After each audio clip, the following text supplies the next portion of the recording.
Hey everybody, I am Jenna McCorkel, and I have been doing my degree at Southeastern on campus for the last couple of years, but this summer I moved to Arkansas and got married. So I am living in Bryant, Arkansas, and the diversity here is a little bit different than living in Raleigh, but fortunately I was able to connect with a coworker whose family is from El Salvador. So this interview revolves around the Reyes family. Their names are Pedro and Alicia Reyes, and their oldest son, Edgar, is my coworker in the special education department at Bryant High School. They're a really cool family their parents were born and raised in El Salvador, and they lived there until their late 20s when the country was involved in a really terrible civil war. And so their families, for their protection, decided that it would be best for their kids to move to the States, just to flee all of the things that were happening there. And so Alicia and Pedro moved as a young married couple to California to be near Alicia's family. Pedro's family moved to Arkansas, which is how they later moved here. But all of their children were born in California, and they moved to Arkansas about 10 years later to be closer to Pedro's family.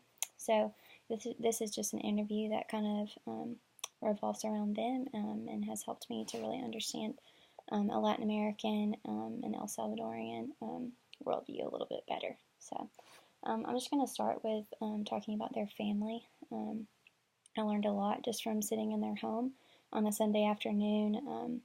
They are a very collectivistic culture, and so the individual is not really that important in their family. And so it was really clear just from talking with Edgar about how he makes decisions and things like that, that there is a little bit of an honor shame thing going on there. He very much does things in order to please family. And even Alicia talked about the importance of honoring her husband and the decisions that she made. So they very much rely on each other and submit to the patriarch as the authority of their family. He's the head of the household. Pedro was really cool, but also very quiet. And I think is very representative of Latin American fathers as a whole.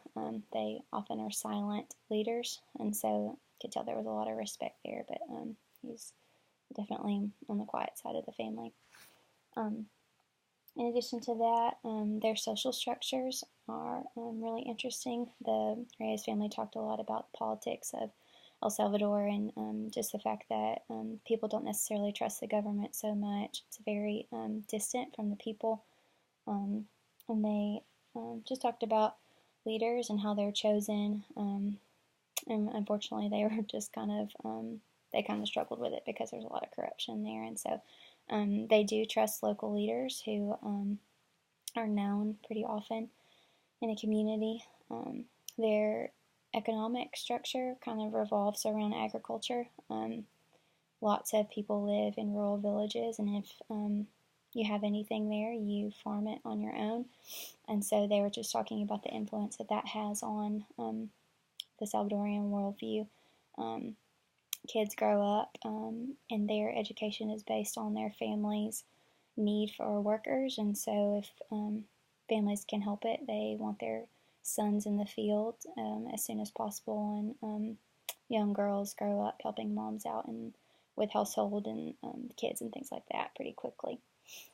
And then just to move on a little bit to their religion, the Salvadorian worldview is primarily Roman Catholic, so that's seen in the way that there is a local Catholic church in almost every village. It kind of is the center of life there, and people revolve around, like their daily tasks revolve around Mass and prayer and things like that. It's a very big part of the Salvadorian culture to celebrate religious holidays with parades and things like that.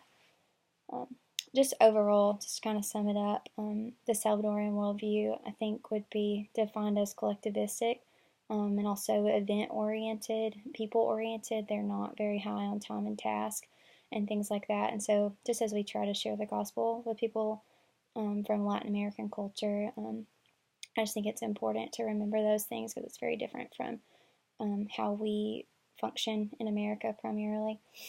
I really enjoyed my time with the Reyes family and have a better view of how they see the world. And I think that Edgar, even as a second generation Salvadorian American, would say that the way that he was raised by immigrant parents has deeply impacted the way that he views the world and even loves the kids that he is with at work and sees his coworkers. So I appreciated the ethnographic interview and really just enjoyed the time with the Reyes family.